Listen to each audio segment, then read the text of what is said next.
Hello students, स्वागत है आपका एस के एडुकेडमी के ऑनलाइन प्लेटफॉर्म में। स्टूडेंट्स, आज की इस क्लास में मैं लेकर आया हूँ कम्युनिटी हेल्थ नर्सिंग का एक नया और इम्पोर्टेंट टॉपिक मीजल्स। जो कम्युनिटी हेल्थ नर्सिंग के पॉइंट ऑफ व्यू से देखा जाए तो काफ़ी इम्पोर्टेंट टॉपिक है बच्चों। और जो भी स्टाफ नर्स, नर्सिंग ऑफिसर या सीएचओ के एग्ज़ाम होते हैं उनके लिए काफ़ी इम्पोर्टेंट टॉपिक है।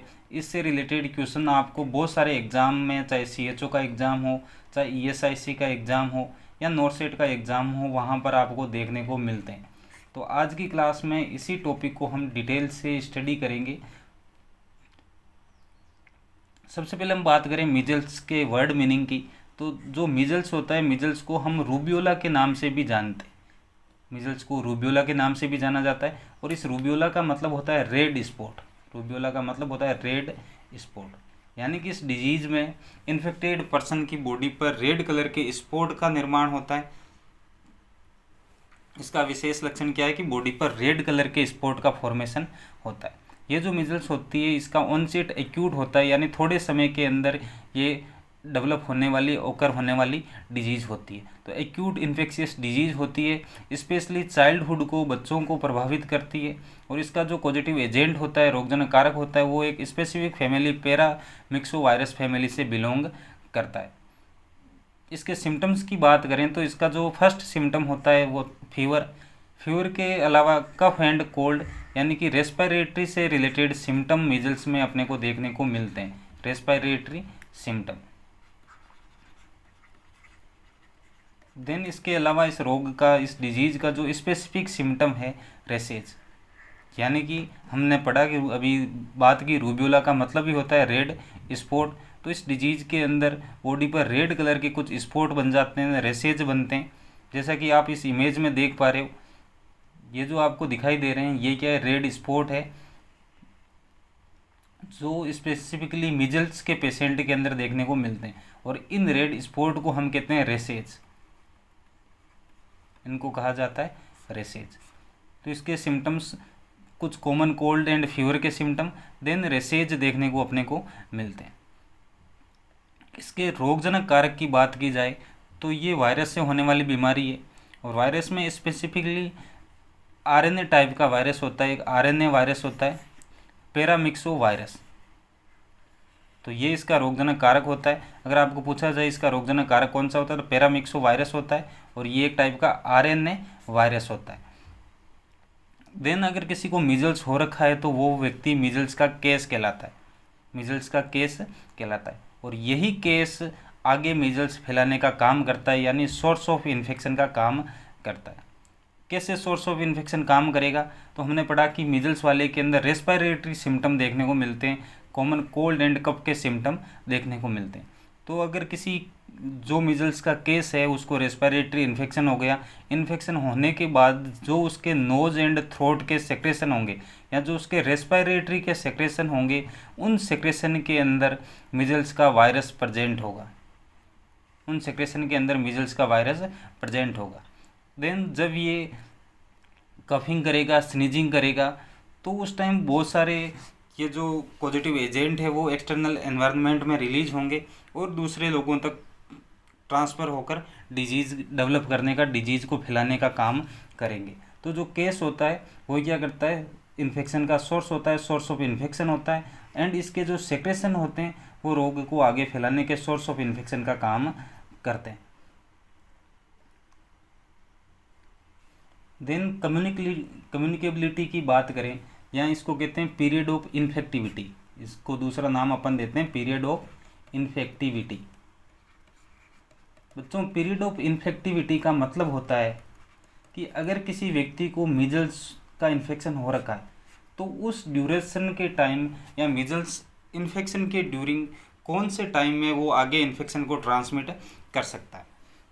तो ये पीरियड ऑफ इन्फेक्टिविटी या पीरियड ऑफ कम्युनिकेबिलिटी होता है 4 day before to 5 day after the appearance of rashes. 4 day before and 5 day after the appearance of rashes. ये बहुत इंपॉर्टेंट क्वेश्चन है। यहाँ से प्रीवियस आप पेपर्स को देखोगे तो लगभग 10-15 बार नॉर्सेट या जो पहले एम्स के एग्जाम्स होते थे उनमें रिपीट हुआ क्वेश्चन है। तो जब भी मीजल्स का इन्फेक्शन होगा बॉडी पर, हमने पढ़ा था कि रेसेज बनेंगे, और रेसेज बनने से 4 day before to 5 day after, यानी इस पीरियड के ड्यूरिंग ये पर्सन आगे इन्फेक्शन को फैला सकता है। इस पीरियड के ड्यूरिंग अगर कोई इसके कांटेक्ट में आता है तो उसको मीजल्स का इन्फेक्शन ट्रांसमिट हो सकता है।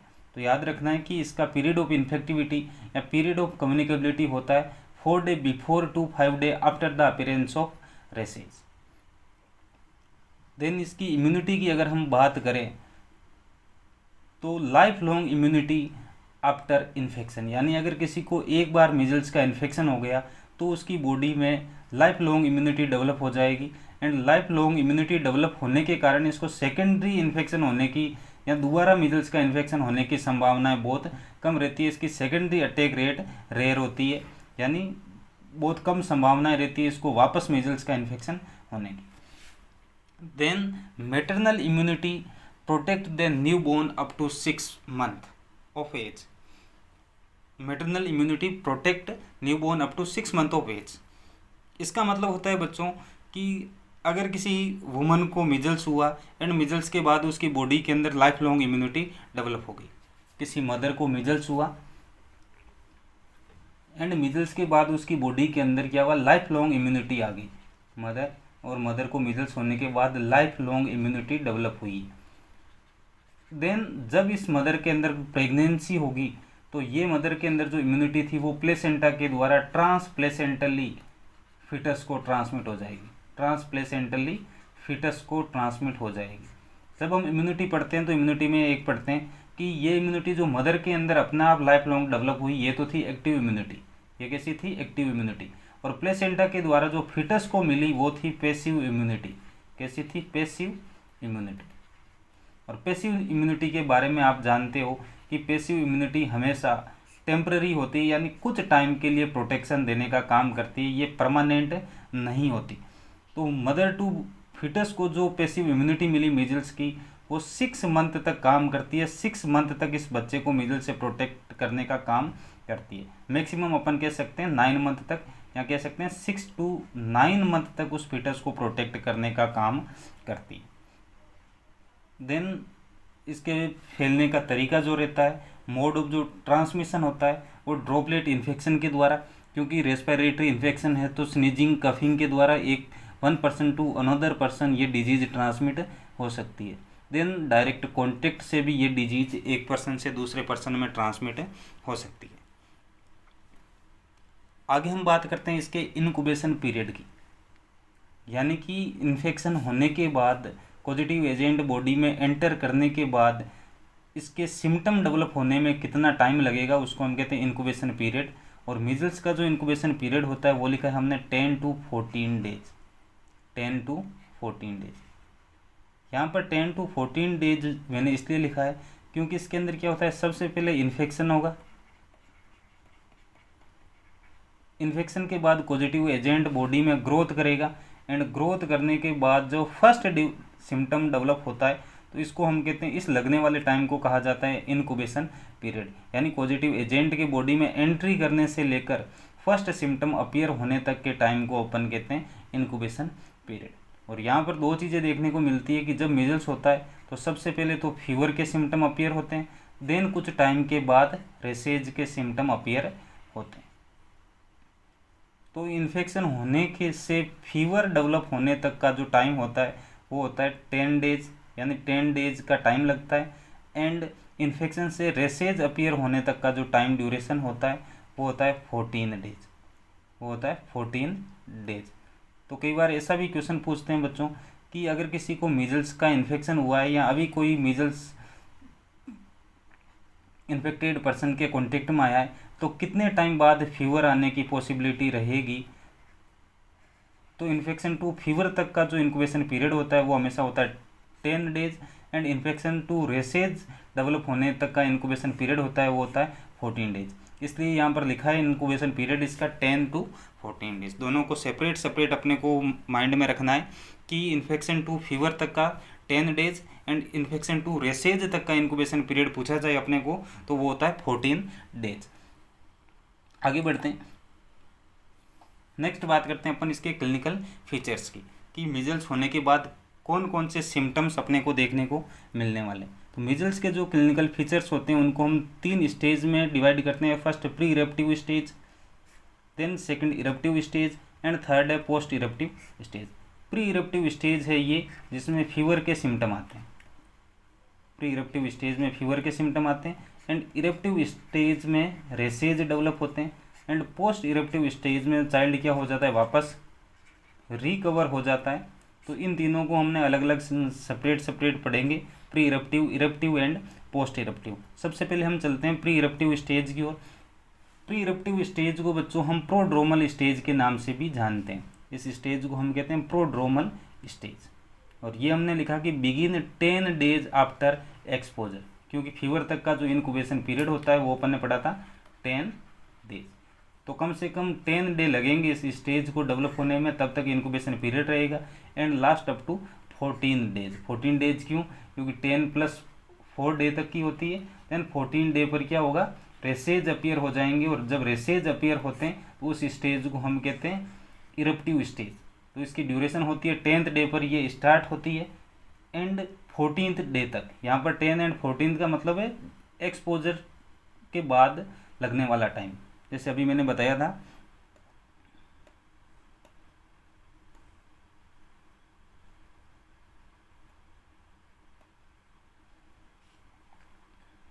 कि ये जो टाइम है इन्फेक्शन होने से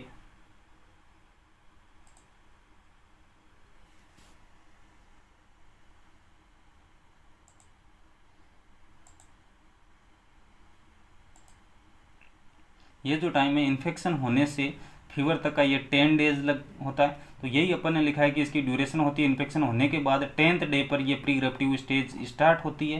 देन 14th डे पर ये एंड हो जाती है, क्योंकि 14th डे यहाँ पर रेसेज अपीयर होंगे एंड रेसेज अपीयर होने पर अपने क्या होगा, इरप्टिव स्टेज स्टार्ट हो जाएगी। तो इसकी ड्यूरेशन हमने लिखी है begin 10 days after exposure and last up to 14 days. पर इसके अंदर रेसेज का सिम्टम को छोड़ के बाकी सारे सिम्टम जो जनरल सिम्टम अपने को देखने को मिलते हैं, यानी fever, cough and cold, redness of I,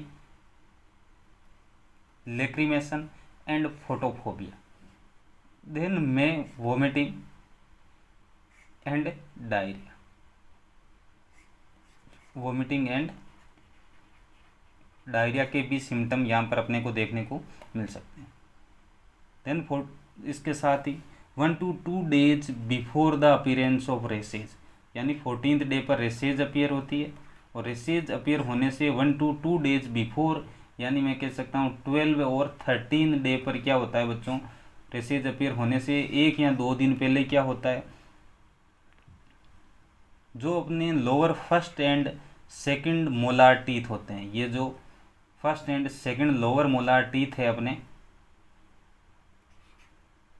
first and second lower molar teeth, in teeth के सामने की जो बक्कल म्यूकोजा होती है, इनके ऑपोजिट की जो बक्कल म्यूकोजा होती है ये वाली, इस पे बच्चों क्या होता है, एक स्पॉट बनता है, ऐसा table salt crystal like spot बनता है जो ब्लूइश वाइट कलर का होता है, ब्लूइश वाइट कलर का होता है एंड इसका जो बेस होता है ये वाला पोर्शन कैसा होता है, रेड होता है। ये बेस है उसका रेड होता है एंड स्पॉट होता है ब्लूइश वाइट कलर का,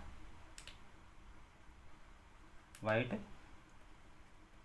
ब्लू कलर का स्पॉट बनता है जिसको हम कहते हैं कोप्लिक स्पॉट। तो याद रखना कि रेसेज अपीयर होने से 1 से 2 दिन पहले जो first and second lower molar teeth है उसके सामने की जो बक्कल म्यूकोजा है उस बक्कल म्यूकोजा पर एक स्पॉट बनता है टेबल साल्ट लाइक क्रिस्टल जैसा, यानी जो अपना टेबल साल्ट होता है उस टेबल साल्ट के जो क्रिस्टल होते हैं उन क्रिस्टल जैसा एक स्पॉट बनता है जो कि वाइट ब्लू कलर का होता है एंड जिसका बेस रेड होता है और उस स्पॉट को हम कहते हैं कोप्लिक स्पॉट।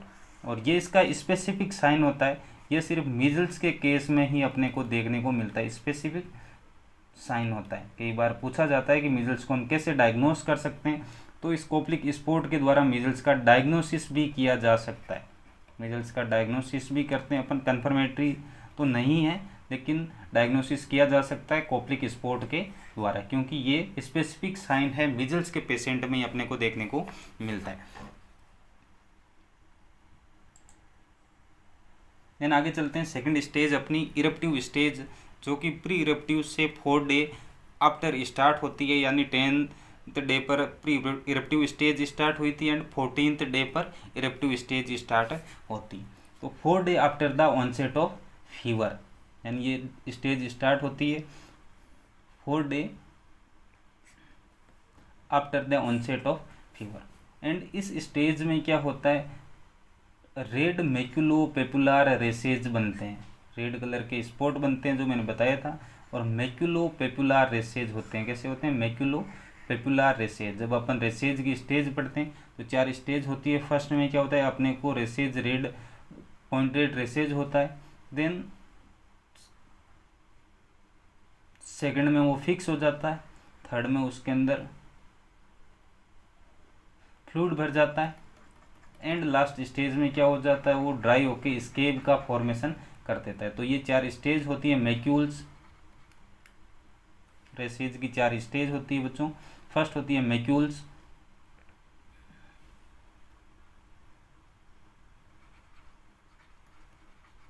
सेकंड होती है पेप्यूल्स, थर्ड होती है वेसाइकल, एंड फोर्थ स्केप। तो मीजल्स में जो रेसेज होते हैं वो मैक्यूलोपेपुलार रेसेज होते हैं। जब हम चिकन पॉक्स पढ़ेंगे तो चिकन पॉक्स में जो रेसेज होते हैं वो वेसिकुलर रेसेज होते हैं। ये रेसेज है चिकन पॉक्स में ऐसे रेसेज बनते हैं मैक्यूलोपेपुलार रेसेज।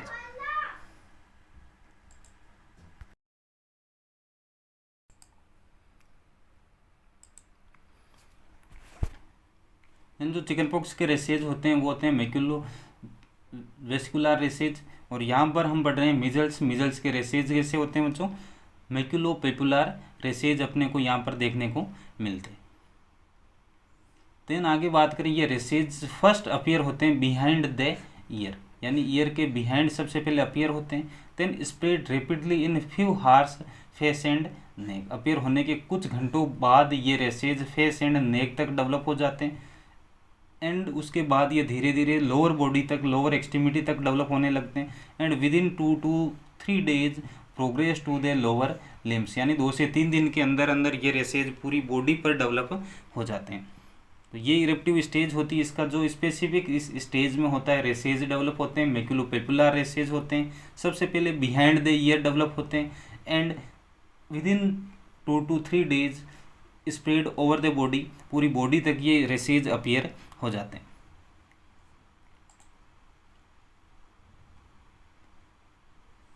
देन रेसेज के बारे में कुछ इंपॉर्टेंट पॉइंट को हम डिस्कस करते हैं जो इम्पोर्टेंट हैं और क्वेश्चन पूछे जा सकते हैं। तो first, during prodromal phase the first 2 to 3 days after, during prodromal phase and first 2 to 3 days after the appearance of races virus is present in, यानी कि जो प्रोड्रोमल फेज होती है उस प्रोड्रोमल फेज के ड्यूरिंग, देन प्रोड्रोमल के बाद आएगी अपने इरप्टिव फेज। तो इन दोनों फेज के अंदर प्री इरप्टिव में, एक तो प्री इरप्टिव फेज में, देन नेक्स्ट इरप्टिव फेज के जो शुरुआत के 2 से 3 दिन होते हैं, इस टाइम के अंदर वायरस उस पेशेंट के टीयर में प्रेजेंट होगा, नेजल एंड थ्रोट सेक्रेशन में भी प्रेजेंट होगा, एंड ब्लड एंड यूरिन में भी प्रेजेंट होगा। तो कई बार क्वेश्चन पूछा जाता है कि मीजल्स की प्री इरप्टिव फेज में वायरस कहाँ कहाँ पर प्रेजेंट होता है, तो tears, nasal and throat secretion and blood and urine में वायरस प्रेजेंट रहता है। देन कई बार ऐसा भी पूछा जाता है अपने को कि मीजल्स में रेसेज क्यों बनते हैं, रेसेज बनने का कारण क्या होता है। तो इसमें बच्चों क्या होता है, जो अपनी बॉडी की स्मॉल ब्लड वेसल्स होती है, उस स्मॉल ब्लड वेसल्स में एक तो वायरस से इन्फेक्टेड सेल प्रेजेंट होती है। ये जो अपनी आपको डायग्राम में दिख रही है, ये क्या है, अपनी बॉडी की स्मॉल ब्लड वेसल्स है, यानी जो छोटी छोटी ब्लड वेसल्स होती है, जो कैपिलरीज होती है, उनके अंदर ये वायरस से इन्फेक्टेड सेल प्रेजेंट है। इसी के साथ यहाँ पर अपने इम्यून सिस्टम की जो सेल है, जो मीजल्स में इंपॉर्टेंट रोल प्ले करती है, वो है T cell, T lymphocyte cell. अब यहाँ पर क्या होता है, इन स्मॉल ब्लड वेसल्स के अंदर इन T cell and virus infected cells के बीच में इंटरेक्शन होती है, रिएक्शन होती है, एंड इस रिएक्शन के कारण रेसेज डेवलप होते हैं, इस रिएक्शन के कारण रेसेज डेवलप होते हैं। तो कई बार ऐसा क्वेश्चंस भी पूछते हैं कि अगर किसी पेशेंट की सेल मीडिएटेड इम्यूनिटी डिफेक्टिव है, किसी पेशेंट की सेल मीडिएटेड इम्यूनिटी क्या है, डिफेक्टेड है, तो उसमें क्या होगा या रेसेज कैसे बनेंगे। तो याद रखना, जिस पेशेंट में सेल मीडिएटेड इम्यूनिटी डिफेक्टिव है उस पेशेंट को या उस व्यक्ति को अगर मीजल्स हो जाए तो उसके अंदर कोई रेसेज नहीं बनेगी, क्योंकि रेसेज बनने का कारण ही यही है कि infected viral cell and T lymphocyte के बीच में रिएक्शन होती है, इंटरेक्शन होते हैं, एंड इसी इंटरेक्शन के कारण रेसेज डेवलप होते हैं। तो जब सेल मीडिएटेड इम्यूनिटी ही डिफेक्टिव है, वो काम ही नहीं कर रही, तो रेसेज भी नहीं बनेंगे। देन जो इसकी लास्ट फेज होती है इसको कहते हैं पोस्ट इरप्टिव फेज या पोस्ट मीजल्स स्टेज।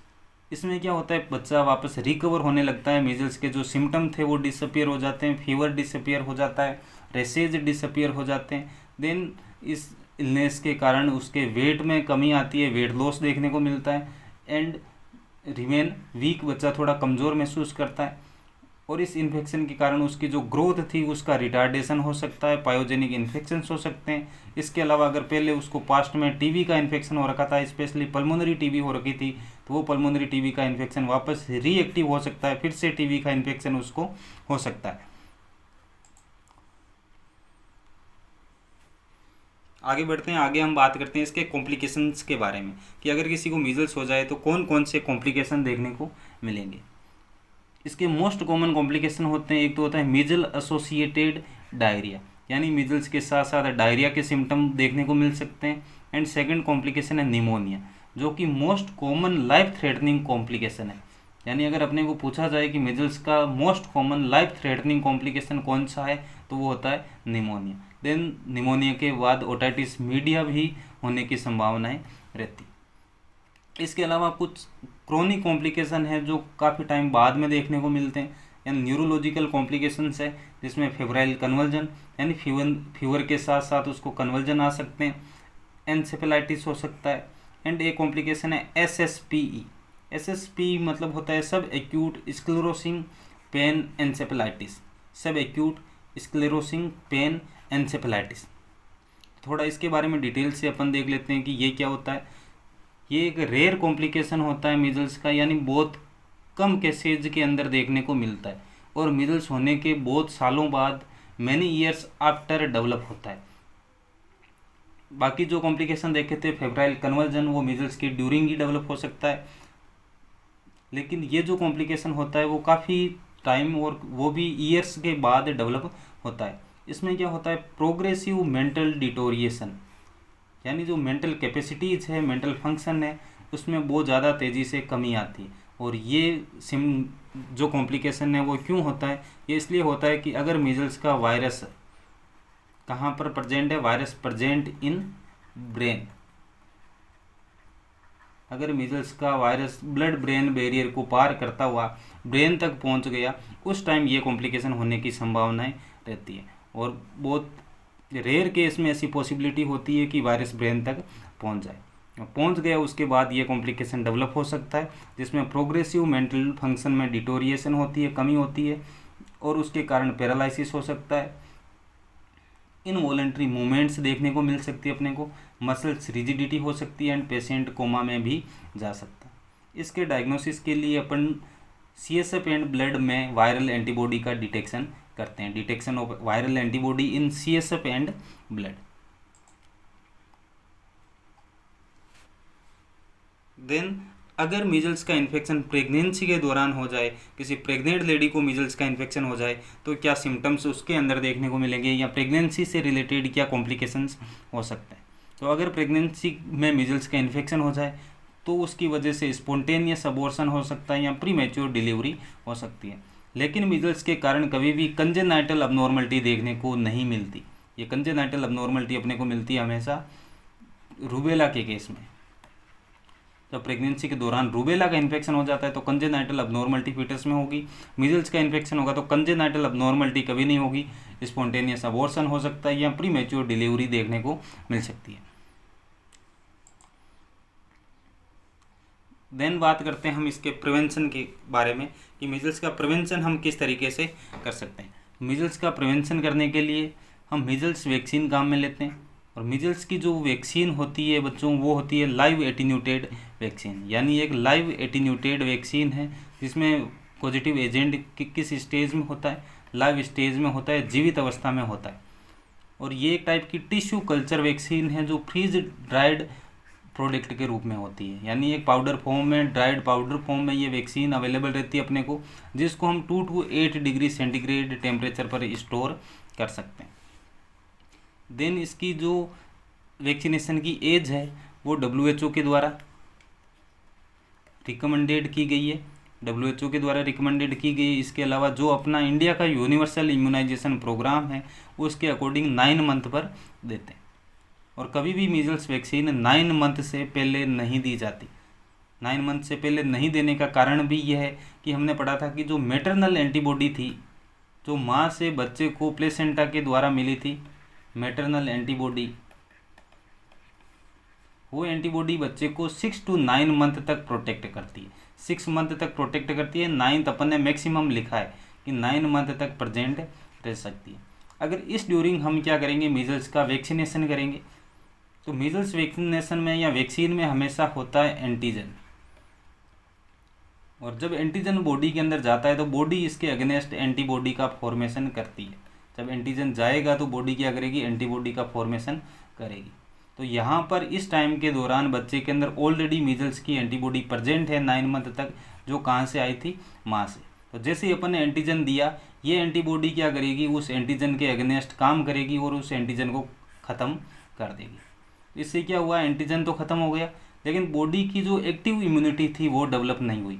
अब 9 मंथ कंप्लीट होंगे, 9 मंथ कंप्लीट होने के बाद मैटरनल एंटीबॉडी भी डिसअपियर हो जाएगी। ये जो मैटरनल एंटीबॉडी थी वो भी क्या होगी, डिसअपियर हो गई, और बच्चे के अंदर एंटीबॉडी बनी ही नहीं। तो इस वैक्सीनेशन का कोई यूज नहीं होगा, ये इफेक्टिव नहीं होगा। इसलिए हमेशा मीजल्स वैक्सीन बच्चों 9 महीने के बाद ही किया जाता है। देन इसकी डोज जो हम होती है मीजल्स वैक्सीन की, वो होती है 0.5 ml, एंड सिंगल डोज देते हैं इसकी, क्योंकि लाइव वैक्सीन है तो सिंगल डोज की ज़रूरत रहती है, सबक्यूटेनियस रूट से दी जाती है। इसके स्टोरेज की बात करें तो जो ड्राइड वैक्सीन होती है उसको हम 2 to 8 डिग्री सेंटीग्रेड टेम्परेचर पर स्टोर करते हैं, एंड डाइल्यूट करने के बाद इसको 1 आवर तक आइस पैक पर स्टोर किया जा सकता है। एंड वैक्सीनेशन करने के बाद विदिन 11 to 12 डेज के अंदर अंदर इस बच्चे के अंदर इम्यूनिटी डेवलप हो जाएगी। Develop immunity after 11 to 12 days, maximum time ये लगता है 12 डेज तक का, 12 डे तक बच्चे के अंदर इम्यूनिटी का फॉर्मेशन हो जाता है। लेकिन इसकी एफिशिएंसी की बात करें तो मीजल्स की वैक्सीन जो होती है 95% एफिशिएंट होती है, और कुछ कॉन्ट्रा इंडिकेशन होते हैं, जिसमें से प्रेगनेंसी जो होता है इसका पॉजिटिव कॉन्ट्रा इंडिकेशन है, क्योंकि वैसे भी प्रेगनेंसी में कोई सी भी लाइव वैक्सीन हम यूज नहीं करते, प्रेगनेंसी के अंदर कोई सी भी लाइव वैक्सीन यूज नहीं की जाती। और मीजल्स क्या है, एक टाइप की लाइव वैक्सीन है। और दूसरा हमने बताया कि प्रेगनेंसी के ड्यूरिंग मीजल्स क्या कर सकता है, फीटल के अंदर प्री मैच्योर डिलीवरी करवा सकता है, स्पॉन्टेनियस अबॉर्शन करवा सकता है। इसलिए प्रेगनेंसी के दौरान कभी भी मीजल्स वैक्सीन हम काम में नहीं लेते। इसके अलावा एक्यूट इलनेस में एंड जिसकी सेल मीडिएटेड इम्यूनिटी डेफिशिएंट है उस पर्सन में भी काम में नहीं ली जाती। और ऐसे बच्चे जिनके अंदर स्टेरॉइड या इम्यूनोसप्रेसेंट ड्रग दी जा रही है उन बच्चों में भी मीजल्स वैक्सीन काम में नहीं लेते। कई बार क्या होता है, मीजल्स वैक्सीन देने के बाद कुछ एडवर्स इवेंट्स या एडवर्स इफेक्ट डेवलप हो जाते हैं। तो उनमें से मोस्ट कॉमन जो एडवर्स इवेंट है वो है टॉक्सिक शॉक सिंड्रोम।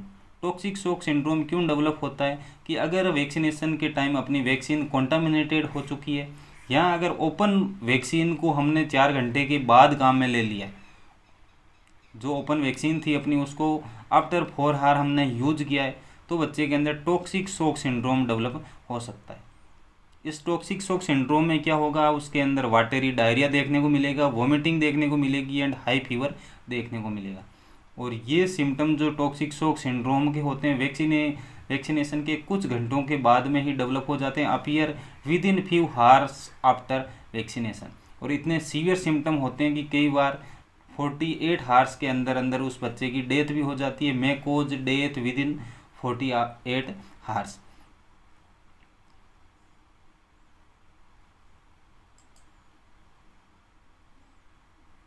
इसके अलावा हम प्रिवेंशन के लिए या कंट्रोल के लिए इम्यूनोग्लोबुलिन भी यूज करते हैं, जो कि एक टाइप के पैसिव इम्यूनाइजेशन के मेथड है। पैसिव इम्यूनाइजेशन ये उस स्थिति में यूज करते हैं जब कोई सस्पेक्टेड पर्सन है या मीजल्स पेशेंट के कांटेक्ट में आया है, उस स्थिति में हम मीजल्स इम्यूनोग्लोबुलिन का यूज करते हैं। और ह्यूमन मीजल्स इम्यूनोग्लोबुलिन दिया जाता है 0.25 ml पर केजी बॉडी वेट के हिसाब से देते हैं। 0.25 ml पर केजी बॉडी वेट के अकॉर्डिंग दिया जाता है with in 3 to 4 days of exposure, यानी एक्सपोज होने के 3 से 4 दिन के अंदर अंदर ये दिया जाता है। एंड इसके बाद 8 से 12 वीक के बाद मीजल्स वैक्सीन भी दी जाती। तो ये था अपने prevention and control measles disease का।